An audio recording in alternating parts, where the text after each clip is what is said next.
Hola, buenas tardes a todos. Vamos a resolver el examen EVAO Química de Asturias del año 2023, convocatoria ordinaria. Nos dicen que en la tabla se muestra los números atómicos Z de las configuraciones electrónicas y el número de electrones desapareados de dos iones, 1 y 2.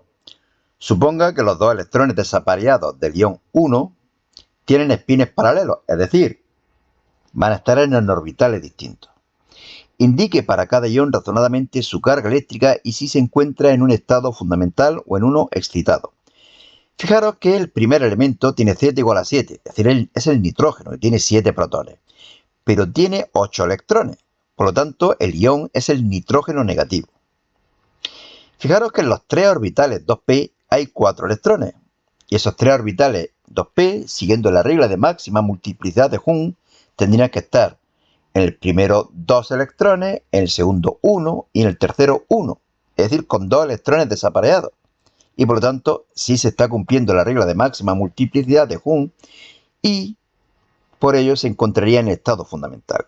Sin embargo, vemos el elemento 2, Z16, azufre, 16 protones, pero electrones tiene 15, creo, 2, 10, 12, 15.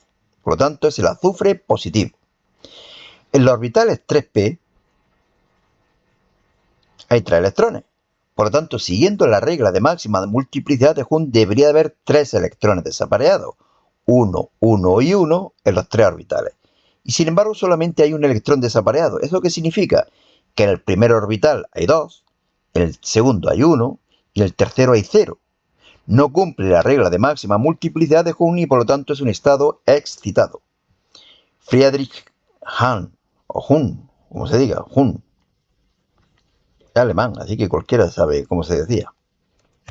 2. El radio atómico del fósforo Z15 es 103 picómetros y su primera energía de ionización 1012 kJ/mol.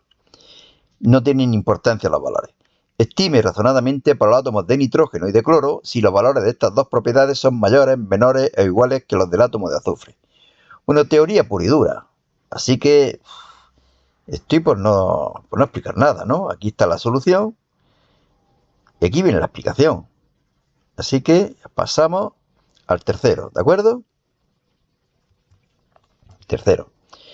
La constante que sucede para la reacción de óxido de mercurio 2 sólido para dar 2 de mercurio gas más oxígeno gas a una temperatura es de 1,07 por 10 elevado menos 7, cuando las concentraciones expresan en moles litro menos 1, en un recipiente V de volumen V a una temperatura T, es decir, que no nos dan valores prácticamente.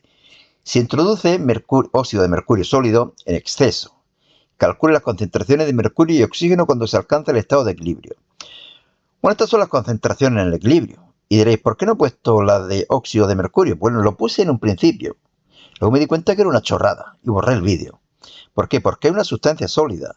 ¿Qué concentración va a tener?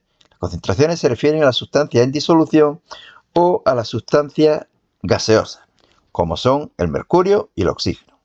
Concentración en el equilibrio serán 2x y x. Son valores que no conozco y no van a depender del número, de la cantidad de óxido de mercurio siempre que haya una cantidad suficiente. Pero vamos, es fácil calcular x. Caso C lo conocemos, concentración elevada a sus coeficientes estequiométricos, lo pongo en función de x, sustituyo, calculo y obtengo un valor de 3 por 10 elevado a menos 3. Por lo tanto, la concentración de oxígeno será 3 por 10 elevado a menos 3 molar y la de mercurio 2 por 3 por 10 elevado a menos 3. Es decir, 6 por 10 elevado a menos 3 molar. ¡Ping!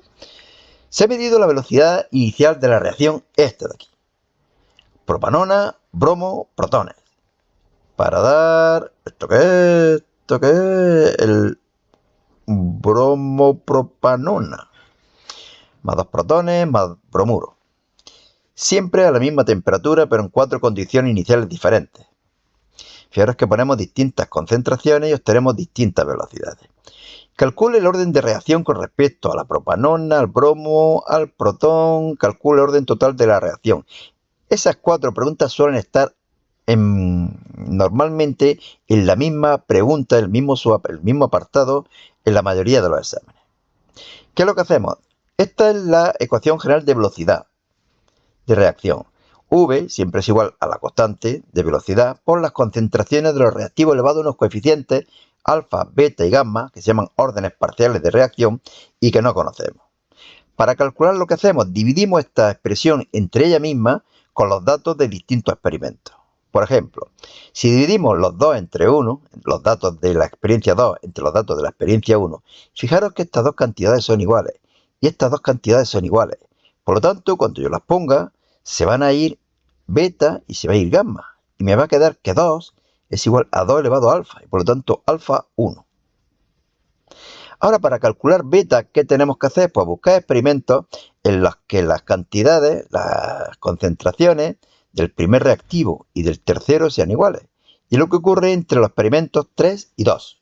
Dividimos, sustituimos, calculamos y obtenemos un valor de beta igual a 0, es decir, que la velocidad de reacción no depende de la concentración de bromo.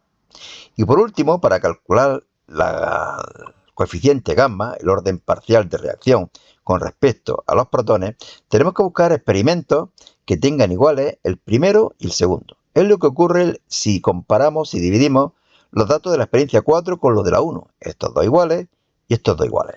Y lo tenemos aquí. Sustituimos, calculamos y obtenemos un valor de gamma igual a 1. Y el orden total de reacción será alfa más beta más gamma, 2. Calcule la constante cinética. Nos vamos a cualquiera de los experimentos. Yo he cogido aquí el primero. Sabemos V1, sabemos la concentración de propanona, sabemos alfa. Esta no hay que ponerla porque elevado a 0 es 1. Y sabemos la concentración de iones hidronio y sabemos que gamma también vale 1. Sustituimos y aquí lo único que no conocemos sería K. Despejamos K y obtenemos un valor de 4 por 10 elevado a menos 3 y las unidades serían moles menos 1, litros segundo menos 1. La ecuación de velocidad, ¿cuál es? Pues V igual a K por las concentraciones de propanona elevado a 1, a alfa, y concentraciones de protones elevado a 1, a gamma. Como veis, no aparece la concentración de bromo. 5. Calcule a 25 grados el pH de una disolución acuosa de elevado a menos 4 molar de ácido metanoico. P sub Ka, pK sub A igual a 3,8, lo que es lo mismo, K sub A igual a 10 elevado a menos 3,8.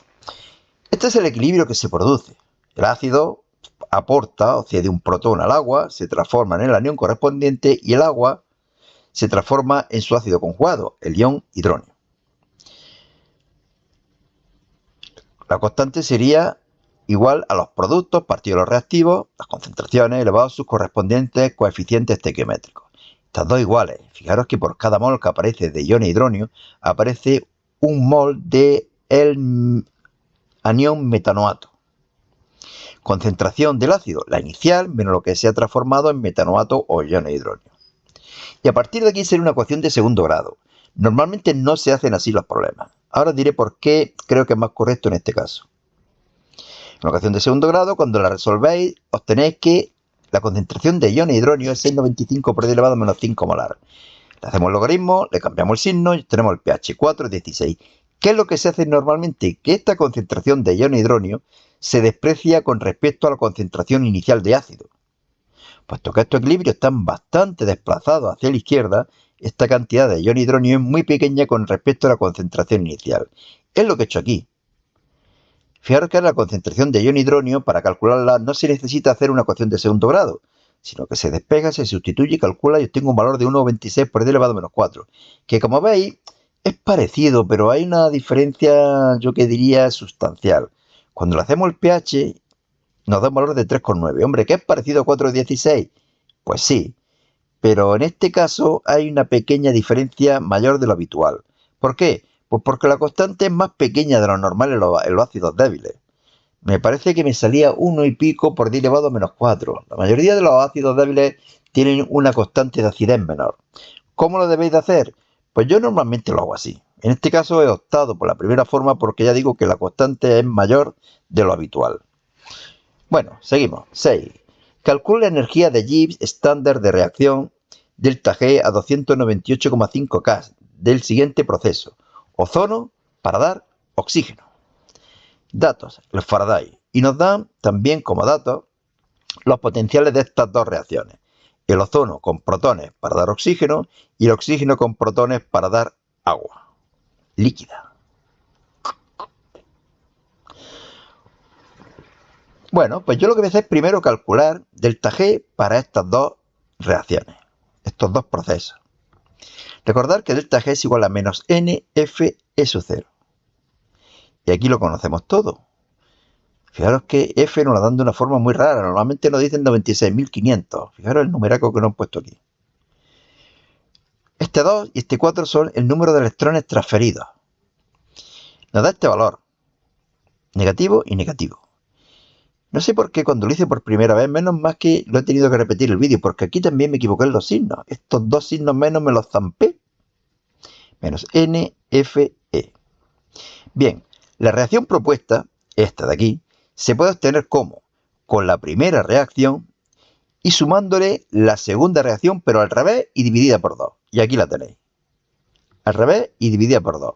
Por lo tanto, delta G será la de este primer proceso, el que hemos calculado, menos 4,006 por 10 elevado a 5 julios por mol.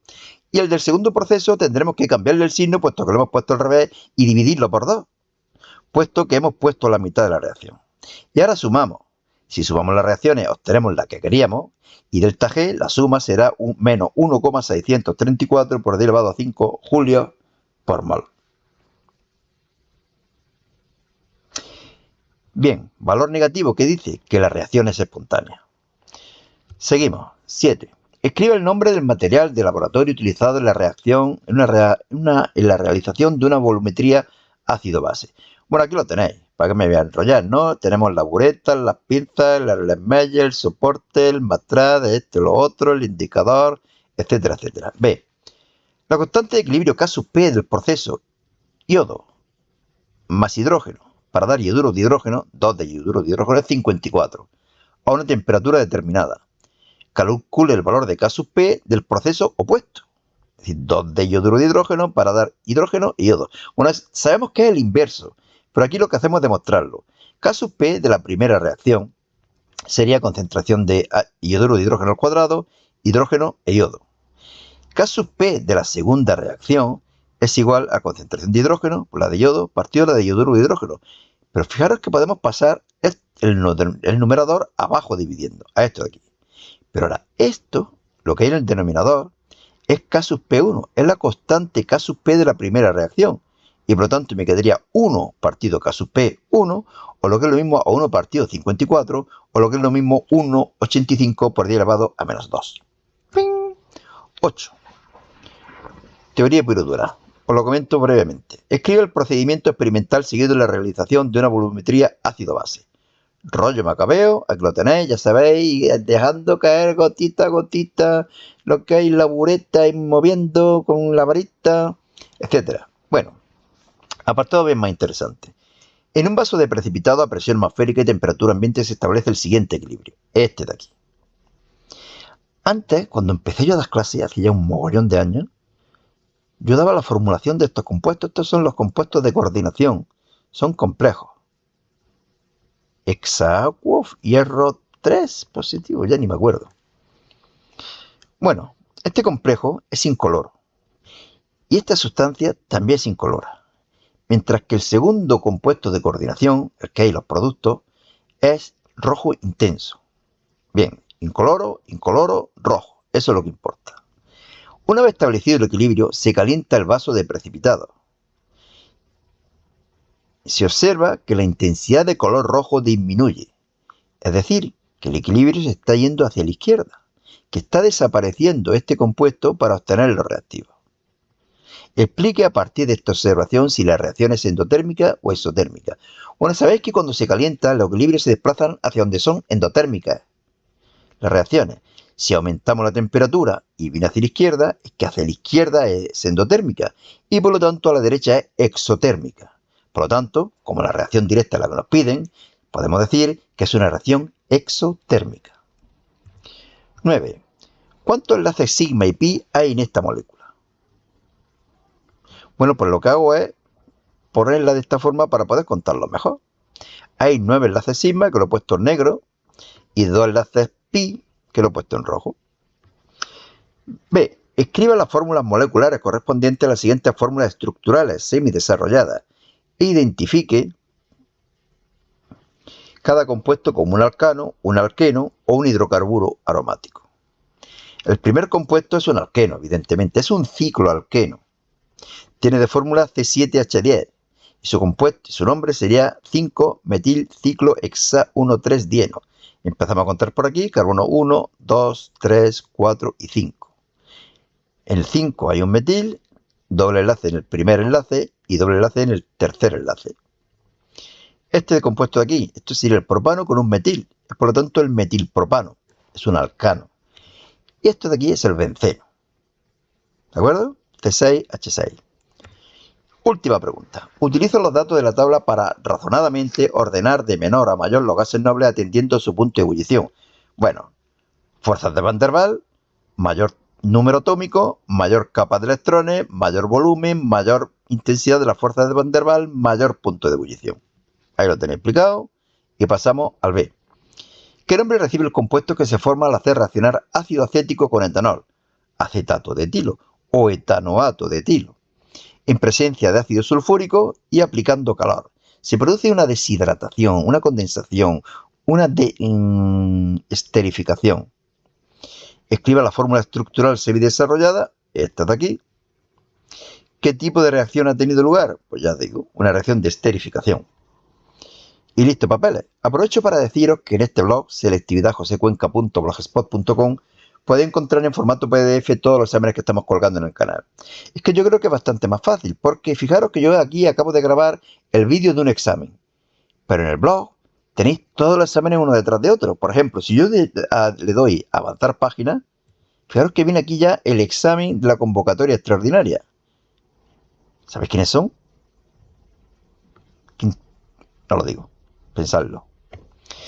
Bueno, y ya digo que si entráis en este blog podéis ver todos los exámenes uno detrás de otro, pero además hay distintos archivos con las distintas comunidades autónomas. Por si yo qué sé, se os da a ver si se ve, es que mi profe coge exámenes de Navarra y no sé qué, no sé cuánto. Coño, os metéis aquí y tenéis todos los exámenes de Navarra. Bueno, pues nada más. Suerte y hasta otra.